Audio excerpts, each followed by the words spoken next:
Hello everyone. आज Indian geography में आप लोगों को बताऊंगा नेशनल सिंबल्स के ऊपर। ठीक है, वीडियो है। तो what are the various national symbols of India, इनके बारे में बताऊंगा आप लोगों को। ठीक है, national symbols of India. Next है हम लोग की जो तिरंगा है या ट्राई कलर, 3 कलर होते हैं। This is the national flag of India. India में हम लोग की 3 कलर होते हैं और तिरंगा या तो उसको तिरंगा कहते हैं। ठीक है, इसके बाद जो नेशनल फ्लैग ऑफ इंडिया है, this was adopted as national flag of India on 22nd of July 1947 by the Constituent Assembly। जो हम लोग की इंडियन फ्लैग है उसको इंडिया में शामिल किया गया था या एडॉप्ट किया गया था ऑन 22nd ऑफ जुलाई 1947। उसके बाद जो इंडियन फ्लैग है उसको किसने डिजाइन किया था? बाय पिंगाली वेंकैया। ठीक है, पिंगाली वेंकैया ने डिजाइन किया था इंडियन नेशनल फ्लैग को। और जो हम लोग की इंडिया की जो फ्लैग है उसका जो विड्थ और लेंथ होगा, इसका जो रेशियो होता है 2:3। इसका मतलब मैं बता रहा हूँ आप लोगों को कौन कौन सा रेशियो 2:3 है। अगर ये हम लोग की इंडियन फ्लैग है, इसका ये वाला जो हिस्सा है ये 3 होगा और ये वाली जो हिस्सा है ये 2। Width by length is 2:3। उसके बाद नेक्स्ट है the colour of the national flag represent some meaning. सबके अलग अलग मीनिंग है। जैसे the saffron colour of the flag, जो हम लोग की इंडिया के भारत के मैप में सेफ्रन कलर है, उसका मीनिंग है या उसका मतलब है एक तो courage, sacrifice and spirit of renunciation. ठीक है, हिम्मत या सेक्रीफाइस करना या स्पिरिट ऑफ रिनंसिएशन है। ठीक है, व्हाइट कलर किस चीज के लिए स्टैंड होती है? White colour stands for truth and purity, सच्चाई या प्यूरिटी के लिए। And the green colour stands for faith. ठीक है, उसके बाद जो अशोक चक्र है वो क्या कहता है? द अशोक चक्र represents the wheel of law. ठीक है, व्हील ऑफ लॉ है। और जो अशोक चक्र है उसमें जो व्हील ऑफ लॉ है उस व्हील में कितना स्पोक्स है? उस व्हील में जो हम लोग के भारत के मैप में व्हाइट कलर में एक व्हील रहेगा, इसमें हम लोग की क्या होती है? स्पोक्स रहता है। कितने स्पोक्स है टोटल? 24 नंबर ऑफ स्पोक्स रहता है। ये एग्जाम में भी पूछा जाता है कितना स्पोक्स रहेगा? 24 नंबर ऑफ स्पोक्स। उसके बाद नेक्स्ट नेशनल सिंबल हो गया हम लोग की national emblem of India, the lion capital adopted from Ashok stambh pillar of Sarnath. देखिए, सरनाथ से एडॉप्ट किया गया है और लिया गया है सरनाथ लायन कैपिटल से। ठीक है, which is the national emblem of India। National emblem कौन सी है? अशोक स्तंभ of Sarnath is the national emblem of India. इसके बाद जो नेशनल एम्बलम है वो एडॉप्ट किया गया है as the national emblem on 22nd of January 1950 सन में 26 जनवरी के दिन इसको एडॉप्ट किया गया है कि यही स्तंभ जो है ये नेशनल एम्बलम होगा इंडिया का। उसके बाद king Ashoka build this stambh during his reign to popularise Buddha dharma. ठीक है, देखिए ये जो नेशनल स्तंभ है या सरनाथ के जो अशोक स्तंभ है ये वो अशोका ने बनाया था और उसका मेन कारण है ताकि बुद्ध धर्म को वो ज्यादा जितना हो सके ज्यादा से ज्यादा प्रसारित कर सके, इसीलिए इसको बनाया गया था। ठीक है, इसके बाद है next in Ashok stambh 4 lions are dedicated as seated back to back. जो अशोक स्तंभ है उसमें 4 लायन हैं। ठीक है, which are seated back to back, they represents power, courage, confidence and pride. देखिए ये जो अशोक स्तंभ है इसमें जो लायन है, ये देखिए लायंस 1 2 3 और एक पीछे की तरफ लायन है। ये लायन क्या है? इन लायंस का मतलब है power, courage and confidence and pride. ये 4 लायंस का मतलब है 4 शब्द, power, courage, confidence and pride. Ashoka Chakra of national flag was taken from the Dharma Chakra depicted in the Ashok stambh.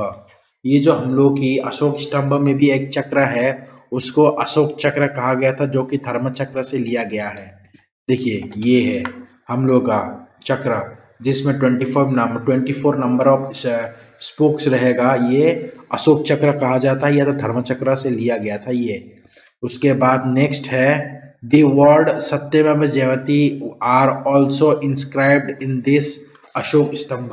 ये जो हम लोग की अशोक स्तंभ है उसमें सत्यमेव जयते जो शब्द है वो भी लिखा गया है, इंस्क्रिप्ट किया गया है, ठीक है।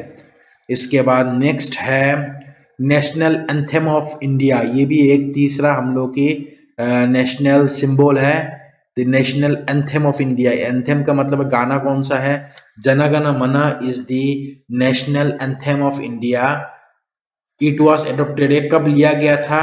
24 जनवरी 1950 सन में ये एडोप्ट किया गया था as the national anthem of India. इसको लिखा कौन था? जनगण मन जो गाना है या एंथम है, इसको लिखा गया था by Nobel laureate Rabindranath Tagore. Rabindranath Tagore ji ने इसको लिखा था, ठीक है। It is the first 5 stanza of Brahmo hymn. ये जो जनगण मन जो है नेशनल एंथम, ये 5 स्टेंजा जो हम लोग की 5 जो ब्राह्महाइम है उसकी पहले की 5 स्टेंजा या 5 लाइन्स है, ठीक है। The original poem was written in Bengali. जो जनगण मन है एक्चुअली वो बंगाली में पहली बार ओरिजिनली लिखा गया था। उसके बाद जनगण मन को बंगाली से हिंदी में ट्रांसफर किया गया था या कन्वर्ट किया गया था। किसने कन्वर्ट किया था बंगाली से हिंदी? बाय आबिद अली, ठीक है, बाय आबिद अली। आबिद अली ने उसको हिंदी से लेके ना बंगाली से लेके हिंदी में ट्रांसफर किया था या कन्वर्ट किया था। उसके बाद जनगण मन वाज फर्स्ट संग ऑन। ये पहली बार कब गाया था? ये पहली बार जो है 27 दिसंबर 1911 सन में, जो कलकत्ता के इंडियन नेशनल कांग्रेस के सेशन है उसमें पहली बार जनगण मन जो नेशनल एंथम है उसको गाया था पहली बार, ठीक है।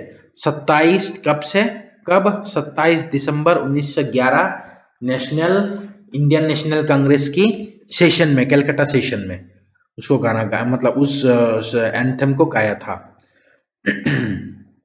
उसके बाद नेक्स्ट है national song of India. National anthem हो गया, नेशनल सिंबल्स में से नेशनल फ्लैग हो गया, नेशनल एंथम हो गया, नेशनल एम्बलम हो गया। अब नेशनल सॉन्ग। नेशनल सॉन्ग कौन सा है? In 1950 the first 2 verses of the Vande Mataram was selected as the national song of India. हम लोग की जो नेशनल सॉन्ग है वो हो गया हम लोग का वंदे मातरम। वंदे मातरम को किसने लिखा था? बंकिम चंद्र चट्टोपाध्याय जी ने इसको पहली बार लिखा था इन हिज नॉवेल आनंद मठ। जो उनके बंकिम चंद्र चट्टोपाध्याय या बंकिम चंद्र चटर्जी का जो नॉवेल है आनंद मठ, उसमें पहली बार उन्होंने वंदे मातरम जो नेशनल सॉन्ग है उसको लिखा था। उसके बाद जो हम लोग की म्यूजिक है, उसके बाद नेक्स्ट है Jadunath Bhattacharya compose the music. ये जो हम लोग का वंदे मातरम सॉन्ग है उसको लिखा था पहली बार बंकिम चंद्र चट्टोपाध्याय ने, लेकिन उसका जो म्यूजिक कंपोज किया गया था बाय जादूनाथ भट्टाचार्य, ठीक है। जादूनाथ भट्टाचार्य ने इसको कंपोज किया था म्यूजिक को। In the year 1896 Rabindranath Tagore ji ने उसको पहली बार गाया था कलकत्ता सेशन में इंडियन नेशनल कांग्रेस के, ठीक है, 1896 में। जैसे नेशनल एंथम को गाया था 1911 सन में, उसी तरीके से 1911 से पहले ही 1896 सन में वंदे मातरम सॉन्ग को गाया था इंडियन नेशनल कांग्रेस के फर्स्ट सेशन कलकत्ता सेशन में। और ये जो सॉन्ग है Vande Mataram song, this was predominant in the independence movement of India. ये बहुत ही मशहूर है। कहाँ मतलब कौन सी टाइम में? जब हम लोग की इंडिया की इंडिपेंडेंस हुई थी या आज़ादी हुई थी, उस समय ये बहुत ही मशहूर था, ठीक है। उसके बाद नेक्स्ट है तो रिवीजन में अगर देखा जाए तो पहला नेशनल फ्लैग, उसके बाद नेशनल एंथम, उसके बाद नेशनल एम्बलम, उसके बाद नेशनल सॉन्ग, उसके बाद नेक्स्ट है नेशनल कैलेंडर ऑफ इंडिया। हम लोग की जो कैलेंडर है, नेशनल कैलेंडर जो होगा वो होगा साका कैलेंडर। कौन सा नेशनल कैलेंडर मानेंगे? साका कैलेंडर को हम लोग नेशनल कैलेंडर मानेंगे। इन the year 1957 the Saka calendar was adopted as the national calendar of India. The Saka calendar is also used in Java and Bali among Indonesian Hindus. देखिए ये जो हम लोग की शाखा कैलेंडर है या नेशनल कैलेंडर, ये जावा में भी यूज हुआ है, बाली में भी यूज हुआ है। इंडोनेशिया के बाली, जावा, जहाँ पे हम लोग की बहुत सारा मंदिर वगैरह है, वहां पे भी हम लोग का ये शाखा कैलेंडर यूज किया गया है। ठीक है। Nappy the day of silence is a celebration of the शाखा न्यू ईयर इन बाली। बाली में हम लोग जो नया साल बनाया जाता है, उस नया साल में, नया साल जिनका नाम होता है नैपी। ठीक है। नैपी का मतलब है नया साल इन इंडोनेशिया, और उसको मनाया जाता है as the day of silence. और उस दिन को नेपी या तो डे ऑफ साइलेंस को मनाया जाता है बाली में, इंडोनेशिया में। उसके बाद कुछ नेशनल सिंबल्स ही है, जैसे पहला हो गया नेशनल फ्लावर। कौन सा है? इंडिया का नेशनल फ्लावर जो है वो लोटस है। उसके बाद नेशनल बर्ड जो है इंडिया का वो है पिकक। उसके बाद मयूर। उसके बाद नेशनल एनिमल कौन सा है? नेशनल एनिमल जो है वो टाइगर है, शेर। उसके बाद नेशनल फ्रूट ऑफ इंडिया कौन सा होगा? नेशनल फ्रूट जो है वो आम है, मैंगो है। उसके बाद नेशनल ट्री ऑफ इंडिया जो होगा वो होगी बनियान ट्री। ठीक है। बनियान ट्री जो है वो नेशनल,